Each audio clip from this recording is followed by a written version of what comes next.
வணக்கம் மக்களே! மறுபடியும் ஒரு புது வீடியோல உங்கள சந்திக்கிறதுல ரொம்ப மகிழ்ச்சி. என்னடா மறுபடியும் வாய்ஸ் ஓவர் குடுத்து வீடியோ போடுறீங்கன்னு யோசிக்கிறீங்கன்னு நெனைக்கிறேன். மன்னிச்சிடுங்க மக்களே! லாஸ்ட்டு 2 வாரமா வேலை ஃபுல்லா இருந்ததுனால என்னால எங்கேயும் வெளிய போக முடியல.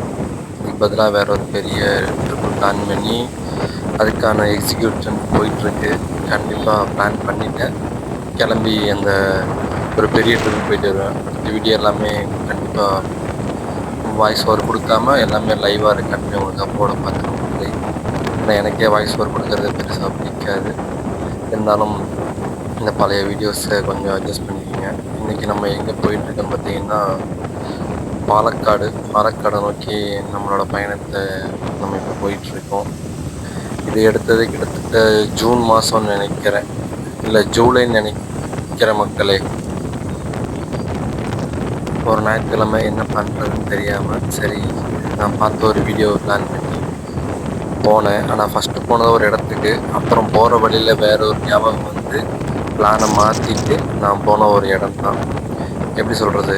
நெறைய இடங்கள் நம்ம பார்த்துருப்போம், எக்ஸ்பெக்ட் பண்ணி போயிருப்போம். ஆனா நான் இது எதிர்பார்க்காம போன ஒரு இடம். எனக்கு உண்மையாலுமே அவ்வளோ பிடிச்சிருந்தது இந்த இடத்த பத்தி. எப்படி சொல்றது? ஒரு மறைக்கப்பட்ட ஒரு ஹிடன் பிளேஸா, இல்லைன்னா மறைக்கப்பட்ட ஒரு இயற்கையின் அழகு, அவ்வளோ அழகு கொட்டி கிடக்கும். எப்படி சொல்றது? உங்களுக்கு அந்த இடத்த பார்த்தாலே தெரியும்னு நினைக்கிறேன். இப்போ நம்ம பாலக்காடு சிட்டிலேருந்து அவுட்ரான கிராமத்துக்குள்ளே நுழைஞ்சிட்டோம். ஏன்னா கூகுள் மாதாஜி அப்படி தான் கூட்டிகிட்டு போகுது. நான் பிளான் பண்ணி போன இடம் வந்து பாலக்காடு ஃபோர்ட். நான் வந்து பாலக்காடோட கோட்டையை பார்க்கலான்னு தான் போனேன். ஆனால் பாதியில் எனக்கு மனசு கேட்கல. பாலக்காடு கோட்டை ரொம்ப சிம்பிள், சீக்கிரம் பார்த்துட்டு வந்துடலான்னு. அதனால வேற ஒரு இடத்துக்கு பிளான் பண்ணி அந்த இடத்த இப்போ நோக்கி தான் நம்ம போயிட்டுருக்கோம் மக்களே. அதனால தான் மாதாஜி வச்சு செஞ்சு இந்த மாதிரி காட்டு பகுதிகளெல்லாம் கூட்டிகிட்டு போச்சு. ஆனால் இங்கே என்ன பிரச்சனைனா, இங்கே எல்லா பக்கமும் கேமரா வச்சுருக்காங்க. காட்டுக்குள்ளே கூட கேமரா அங்கங்கே மறைச்சி வச்சுருக்காங்க. நமக்கு தெரியாமல் நம்ம ஸ்பீடாக போகவே முடியாது. மிஞ்சி போனால் 58 to 60 அவ்வளோதான். நம்ம இந்த வில்லேஜுக்குள்ளேயும் போகணும். அதுக்கு மேலே போனோம்னா கண்டிப்பாக ஃபைன் வரும்னு நினைக்கிற மக்களே. பேசிட்டே இப்போ பார்த்தீங்கன்னா நம்ம வந்து அந்த நம்ம வர வேண்டிய டெஸ்டினேஷன் பக்கம் வந்துட்டோம். அந்த டெஸ்டினேஷன் பக்கத்தில் என்ன இருக்குன்றது உங்களுக்கு பார்த்தாலே தெரியும். இந்த இடம் தான் உங்களுக்கு அதுக்கான ஒரு அறிகுறி. இதை பார்க்குற யாராவது எந்த இடம் கெஸ் பண்ணிங்கன்னா கமெண்ட்ஸில் சொல்லுங்கள். இது பார்த்தீங்கன்னா போத்தனூர் டேமு. அதை வந்து ஒரு டேமு இங்கே அதிகமாக டூரிஸ்ட் வருவாங்க. ஆனால் இந்த டேம் வெளியேருந்து பார்த்தாலே ரொம்ப சின்னதாக தான் இருக்குது. உள்ளே போகிறதுக்கு எனக்கு அதனால் விருப்பம் இல்லை. அதனால் வெளியே இருந்து அப்படியே பார்த்துட்டு அப்படியே கிளம்பிட்டேன். ஆப்போசிட்டில் பாருங்கள் மலை தெரியுதா? இப்போயே சில பேர் கண்டுபிடிச்சிருப்பீங்க இது நான் எந்த இடத்த மாதிரி இருக்குன்னு சொன்னேன் அப்படிங்கிறத. நல்லாவே பாருங்கள். இப்போ நம்ம எங்கே வந்திருக்கோன்னு பார்த்தீங்கன்னா மக்களே, நெல்லியம்பதி, கேரளாவோட ஒரு இயற்கை அழகு கொட்டி கிடக்க ஒரு சொர்க்கம்னு சொல்லி இதை சொல்லுவாங்க. நானும் ஃபஸ்ட்டு அதை நம்பலை. ஆனால் ஏன்னா நம்ம ஊரில் வால்பாறை இருக்குது. நான் போய் பைக்லேயே எனக்கு ரொம்ப பிடிச்ச ஒரு பகுதி அப்படின்னா அது வால்பாறை தான். அது 7வது சொர்க்கம்பாங்க.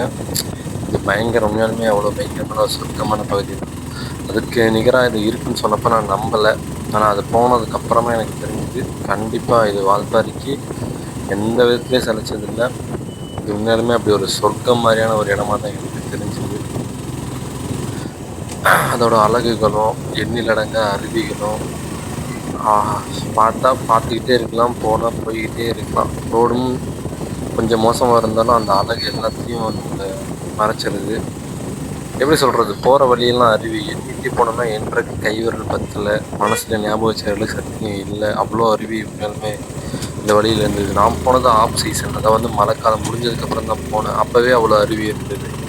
இதே நீங்கள் மழை காலத்தில் போனீங்கன்னா இன்னுமே அருவி அதிகமாக இருக்கும். ஆனால் அதேமாரி மழை காலத்தில் போகிறதுக்கு நிறைய கேரளா கவர்மெண்ட் பர்மிஷன் ஆகணும். இப்போ சும்மா என்ட்ரி டிக்கெட் மட்டும் கொடுத்துட்டு நம்மளை அனுப்பி விட்டுட்டாங்க. ஆனால் மழை காலத்தில் போகணுன்னா கொஞ்சம் நிறையா பர்மிஷன் டிக்கெட்ஸ் வாங்கணும்னு நினைக்கிறேன். ஏன்னா அப்படி தான் போட்டிருந்தாங்க. ஏன்னா அப்போ அதிகமாக மழை பெஞ்சு இந்த ரோடு பூரா தண்ணி போகும். பைக்கு காரு சாதாரணமாக போகுமான்னு தெரியல. அதேமாதிரி பார்த்திங்கன்னா இங்கே பெரியவரோட நடமாட்டம் ரொம்ப அதிகமாக இருக்கும். ஏன்னா நம்ம போகிற வழி எல்லாமே அவ்வளோ சாணி கொட்டி கிடந்தது. இது எப்படி சொல்கிறதுனா, நம்ம திம்பம் பார்த்திங்கன்னா காலையில் 6 மணிலேருந்து சாயங்காலம் 6 மணி வரைக்கும் ஓப்பன் இருக்கும், அதுக்கப்புறம் க்ளோஸ். இந்த இடம் அதே மாதிரி தான். பார்த்திங்கன்னா காலையில் 6 மணிலேருந்து சாயங்காலம் 4 இல்லை 5 மணிக்கு க்ளோஸ் பண்ணிடுவாங்க. அதுக்குள்ளே நம்ம போய் சுற்றி பார்த்துட்டு கீழே இறங்கிடணும். இல்லைன்னா வந்து பெரியவரை சந்திக்க வேண்டிய சூழ்நிலை வந்தாலும் வரும்னு நினைக்கிறேன். ஏன்னா அவ்வளோ கொஞ்சம் நஞ்சம் தான் இல்லை, எனக்குலாம் வண்டி இடையில நிப்பாட்டுறதுக்கு கொஞ்சம் பயமாக தான் இருந்துச்சு. ஏன்னா அவ்வளோ சாணி ரோட்டில் கிடந்துச்சு. அது போக கூடவே புளியும் இருக்குன்னு போட்டிருந்தாங்க. இதுக்கு முன்னாடி என்னோட அனுபவத்தில் நான் போன 2 இடத்துல நான் போயிட்டு வந்ததுக்கப்புறம் நிறைய பேர் காரில் போனவங்க புளி, சிறுத்தை, கரடியெல்லாம் வீடியோ எடுத்து போட்டிருக்காங்க. ஆனால் ஏன் நேரமாக என்னன்னு தெரியல, நான் போன போயிட்டு வரல. அதை நினச்சி நான் ஃபீல் பண்ணல, வராத வரைக்கும் சந்தோஷம் தான். ஏன்னா புளி கூட சண்டை கட்டுறதுக்குலாம் நமக்கு டைம் இல்லை. ஆனால் அதெல்லாம் பார்க்குறக்கு நிறைய பேருக்கு வாய்ப்பு இருந்திருக்கு, எனக்கு வாய்ப்பு இல்லை. அதனால் நான் அதை பற்றி ஃபீல் பண்ண போகிறதும் கிடையாது. இங்கே பாருங்க, எங்கே பார்த்தாலும் பச்சை பசங்க ஃபுல்லாக மரம் தான். ஹோட்டல்ஸ் பெருசாக இதுமாரி வால்பாரோட போகிற இடத்துல ரெண்டு கடை இருக்கும். இங்கே மேலே போகிற வரைக்கும் எதுவுமே இல்லை. மேலே போனாலும் ப்ராப்பராக எதுவும் இல்லை, ஏன்னா சின்ன சின்ன கடையாக தான் இருக்குது. முடிஞ்ச வரைக்கும் காடுகள், இயற்கை அந்த மாதிரி தான் அவ்வளோ அழகாக இருந்துச்சு. அப்புறம் அப்படியே நம்ம பயணத்தை கண்டினியூ பண்ணிகிட்ருக்கோம். கண்டினியூஸில் என்ன சொல்கிறது, இந்த பச்சை பசேன்ற காடும் சின்ன சின்ன அருவிகள் இதெல்லாம் பார்த்திங்கன்னா இனிமேல் தான் ஸ்டார்ட் ஆகும். அதேமாரி அங்கங்கே போர்டு வச்சுருந்தாங்க. சில இடத்துல ஃபாரஸ்ட் லைன் செக் பண்ணிகிட்டு இருந்தாங்க. அங்கங்கே நிப்பாட்டி, அதாவது இந்த காட்டு குரங்கு, அதில் வந்து ஒரு அருவி குரங்கு இருக்குது, அதுக்கெல்லாம் வெளியே வராதுக்கு இல்லை அதுகளை பாதுகாக்கிறதுக்காக ஒரு குரூப் ரவுண்டிங்லேயே இருந்தாங்க. இங்கே பாருங்கள், நம்ம பார்க்க முடிஞ்ச அருவி. ஆனால் இங்கெல்லாம் குளிக்கிறதுக்கு பர்மிஷன் இல்லை. இந்த பிரிட்ஜு கட்டியிருக்காங்க. இதேமாரி ஒரு 2 மடத்தில் பிரிட்ஜு வரும். அந்த அருவியெல்லாம் பெருசு தான், ஆனால் அங்கெல்லாம் குளிக்கிறதுக்கு எந்த அருவியிலும் குளிக்கிறதுக்கு பர்மிஷனே கிடையாது. மேலே ஒரு ஏரியா மட்டும் இருக்குது, அது நான் உங்களுக்கு அடுத்த வீடியோவில் கட்டுறேன். அது பார்க்க உண்மையிலுமே ஒரு பாண்டு, ஒரு சின்ன குளம், அதில் சறுக்கி விளையாண்டு குளிக்கிறதுக்கு ஒரு அழகான ஒரு இடம். அது உண்மையிலுமே அழகாக இருந்துச்சு. அதேமாரி இந்த பாறை, எப்படி சொல்கிறது, இந்த படத்துலலாம் பார்த்துப்போம் அந்த மாதிரி பார்த்தீங்கன்னா ஒரு ஏரியா, ஒரு ஹாலிவுட் படத்தில் பார்க்குற மாதிரி சுற்றியும் பாறை, அது மேலே ஒரு பெரிய பாறை படுத்துட்டு இருக்குது. அதுலேருந்து அழகாக சின்னதாக தண்ணி வெளியே ஊற்றும். அது பார்க்குறதுக்கு ரொம்ப நல்ல ஃபீல் குட்டாக இருந்துச்சு.